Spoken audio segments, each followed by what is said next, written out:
Video ini akan fokus kepada uang digital, so CBDC, dan cara mereka, pihak-pihak sana, bisa ikat kita, kontrol kita, dan paksa kita jadi budak di sistem yang gak punya banyak pilihan lagi, harus nurut pada agendanya pihak sana. Sebelum saya jelasin semua itu, ini, nonton dulu video. Dengan seizin Bapak Presiden, kami luncurkan white paper digital rupiah yang kami namakan Proyek Garuda.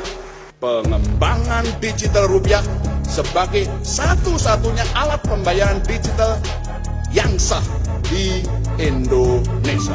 So, video yang barusan Anda saksikan itu bukti jelas bahwa pihak mereka, termasuk negara Indonesia, lagi eksekusi rencana untuk bisa kontrol semua masyarakat. Ibaratnya kita dijadikan sapi, digosongin, branding, jadi milik pemerintah, milik sistem besar ini. So, ini sebenarnya topik yang kelanjutan dari video yang sudah kita posting, dan sempat rame viral di sosmed, tapi somehow bisa di take down, dibatasi sama sosmed, disensor. So, maklum saya harus hati-hati kali ini, dengan pilihan bahasa saya, cara saya menyampaikan topik ini harus dengan sangat hati-hati. Kalau enggak ya nanti diblokir. Dan padahal isu ini penting, dan apa yang saya mau sampaikan menurut saya topik yang paling penting yang pernah saya bahas. Kenapa? Karena kalau cuma 1-2 orang saja yang melawan rencana mereka untuk bisa ikat kita, paksa kita jadi budak, maka akan gagal. Harus sekaligus jutaan orang, semua orang di Indonesia harus sadar ini dan harus bisa siap take action, siap lawan kalau harus, supaya kita bisa hidup dengan bebas, hidup dengan banyak pilihan, bisa jadi orang yang mandiri dan punya kemerdekaan. Oke?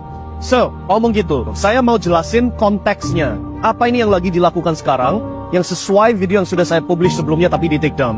Sudah saya pernah jelasin bahwa pemerintahan lagi ada rencana untuk membuat kita semua harus daftar digital ID. Ada tekniknya yang mereka akan melakukan, jadi itu sudah saya bahas, tapi disensor, so aku gak bisa ulangi lagi. Tapi pada intinya mereka akan paksa kita semua harus daftar identitas online yang sudah dikaitin semua dengan semua fasilitas yang kita butuhkan untuk bisa hidup. Listrik, air, internet, akses ke rumah sakit, untuk bisa terbang pesawat, semua ini akan dijadikan satu sistem dan sekaligus uang kita tambahkan ke sistem ini. Sehingga kalau kita diduga melakukan kesalahan yang tidak sesuai sama agenda mereka, mereka itu pihak besar sana, ya, akses kita ke semua hal ini jadi cut instan, threat. Gak ada pilihan lain lagi. Sudah gak ada sumber untuk kita bisa melawan sistem ini. Sudah gak ada, ibaratnya gak ada senjata untuk bisa stand up dan melawan. Harus nurut. Yes bos, yes pemerintah, yes pak. Oke? Kenapa kok di konstitusinya Amerika ada pasal yang bilang masyarakat ada hak untuk nyimpen senjata? Ya karena kalau militia itu bahasa Inggris, kalau pemerintah dan militer negara Amerika tidak mendukung dan tidak membela masyarakat Amerika, maka masyarakat bisa ribut pakai senjata yang mereka ada hak untuk nyimpan. Nah itu konstitusinya Amerika. Indonesia sedikit beda. Di Indonesia gak segitu gampang pegang senjata, ya kan? So, jalur kita untuk melawan, kita harus pelajari dulu. Kalau sudah tahu jalurnya mereka untuk kontrol kita adalah tiket kita dengan digital ID yang disambungin semua, apa ini solusi kita buat bisa melawan? Nah untuk ini kita harus lihat ke contoh-contoh luar sana. Yang pertama saya contohin negara Australia. Ini harusnya negara bebas loh. Negara yang punya banyak pilihan, semua masyarakat terkenal kaya, negaranya indah, bla bla bla, right? Coba putar dulu videonya. A top UK bank closed his accounts because they didn't like his political views. But Australians are now learning it could happen here too. Written in the fine print when you open an account with a Commonwealth Bank, it says customers may not use their banking services they engage in conduct that is, in our opinion, offensive, harassing or threatening to any person or promotes or encourages physical or mental harm of any person. So, video yang barusan Anda nonton, itu bukti jelas apa yang terjadi kalau masyarakat gak ada pilihan lagi. Pihak bank, yaitu pihak institusi privat, bisa cut akses kamu ke uang Anda. Bukan uangnya bank, uang Anda, kalau Anda diduga, bukan terbukti loh, diduga melanggar aturan atau kelihatan aneh-aneh menurut mereka, right? Kejadian ini bukan khusus ke Australia juga. Di Kanada di tahun, kalau nggak salah di 2022 atau 2021, Kanada membatasi akses masyarakat ke uangnya mereka gara-gara ada yang protes. Protes gak mau dipaksa harus suntik. Nah mereka pada protes dan tanpa keputusan pengadilan, tanpa jalur hukum, tanpa keputusan DPRD, tiba-tiba uang protestor ini di-cut. Dan karena gak ada uang, mati protesnya, gak bisa dilanjutkan, right? So ini contoh buruk kalau kita gak melawan, kalau kita gak ada jalur untuk bisa stand up dan bilang no, kita gak mau kooperatif dengan sistem digital ID, digital dollar atau digital rupiah ini. So solusinya apa? Kalau kita lihat ada maybe 2 atau 3 solusi yang bisa kita bahas. Yang pertama, saya mau putar dulu video dari orang senator yang lagi mau jalan jadi presiden Amerika. Coba diputar. Well, if I am the president on day one, we will nix central bank digital currency. Done, dead, not happening in this country. In the state of Florida, So, contoh itu adalah jalur hukum, itu opsi satu. So, si calon presiden ini, dia sudah bilang, kalau saya sempat jadi presidennya Amerika, saya akan pastikan CBDC, atau digital currency Amerika ini yang didukungin sama central bank, gak akan bisa jadi sah. Dan jalur yang mereka sekarang ini pakai adalah, mereka sudah hukumkan di state of Florida, atau provinsi Florida lah ya, mereka sudah hukumkan bahwa mata uang yang sah harus dolar yang biasa, gak bisa dolar digital yang di backing sama central bank ini, oke? Ini beda dari Bitcoin dan kripto lainnya, ini kita omong central bank digital currency.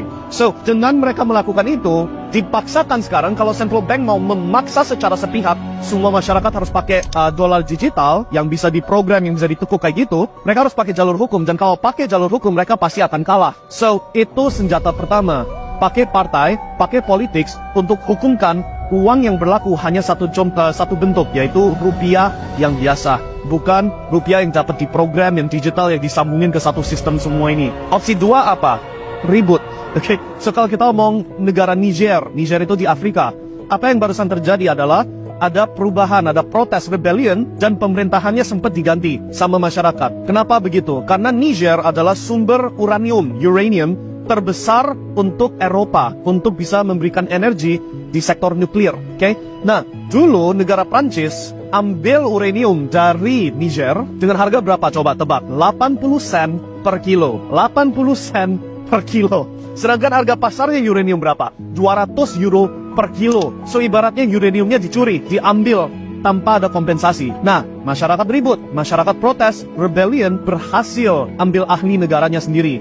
Sehingga sekarang Niger siap jual kembali uraniumnya, tetap lanjutkan, tapi dengan harga pasar yang berlaku sekarang, yaitu 200 euro per kilogram. Nah, benefitnya larinya ke masyarakat Niger. Kejadian yang mirip juga sudah terjadi di negara Belanda. So, sempat 2023 ini atau 2022, aku lupa, pemerintahnya Belanda, Netherlands, mereka mau sitah, ambil paksa semua lahan pertanian dari masyarakat dengan alasan yang konyol. Nah, dengan keputusan itu yang jelas-jelas gak adil buat penduduknya Belanda ini, si para pihak petani, mereka semua ribut dan membuat partai baru untuk jadi leadership yang baru, dan mereka yang menang. Sehingga sekarang negara Belanda sekarang ada partai pertanian yang jalanin negara itu, dan karena sudah berhasil, gak jadi semua lahan pertanian disikat sama pemerintah. So, jalur kedua ini yang mana kita bisa ribut, gak harus ribut yang sampai pakai violence ya, tapi setidaknya ribut dalam arti kita ambil ahli dari keputusan negara sendiri, itu satu opsi yang bisa dipertimbangkan juga, supaya gak bisa dipaksa jadi budak. Lalu opsi ketiga adalah harus asumsi bahwa kita akan dipaksa jadi budak,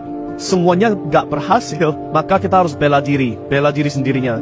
So, untuk itu, kita harus asumsi, oke, walaupun kita berusaha, walaupun kita coba protect negara ini, protect masyarakat, tetap aja gagal. Let's say itu terjadi. So, jalur backupnya adalah, kalau Anda lagi sekarang ini menghasilkan uang sisa, ada kesempatan dapat rezeki bisa menghasilkan uang berlebih-lebihan, jangan simpen dalam bentuk rupiah, yang kita sudah tahu akan ganti jadi uang digital kalau gak di stop, gak dibatasi, right? So, simpen kekayaan Anda di aset-aset yang anti sita, anti bisa diambil paksa. So, yang harus dicoret properti saham, kan itu mesti bisa disita sama pemerintah. Itu sudah kita bisa lihat buktinya di mana-mana. Tapi kalau kita ngomong apa yang nanti sita, ya emas fisik kalau Anda pinter nyimpennya dan pinter transportasinya. Dan yang kedua, cryptocurrency, Bitcoin terutama. Kenapa? Karena dengan bawa ledger bisa bawa kemana-mana, dan ini aset satu-satunya yang you gak bisa paksa saya kasih. You bisa siksa saya, you bisa bunuh saya, tetap gak bisa curi barangnya dari saya kalau saya gak kasih kunci rahasia saya, right? So, itu kenapa kalau sebagai backup plan harus ada simpenan yang bentuknya aset yang bisa bawa keluar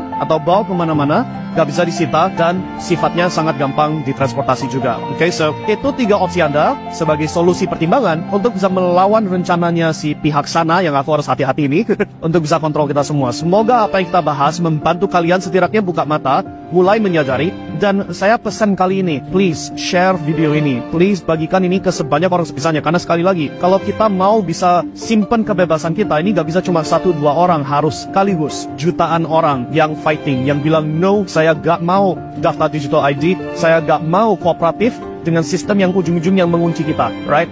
Sukses selalu guys, semoga hal yang terbaik yang terjadi diberikan jalur yang paling benar, dan sampai ketemu lagi di video selanjutnya, and see you guys next time.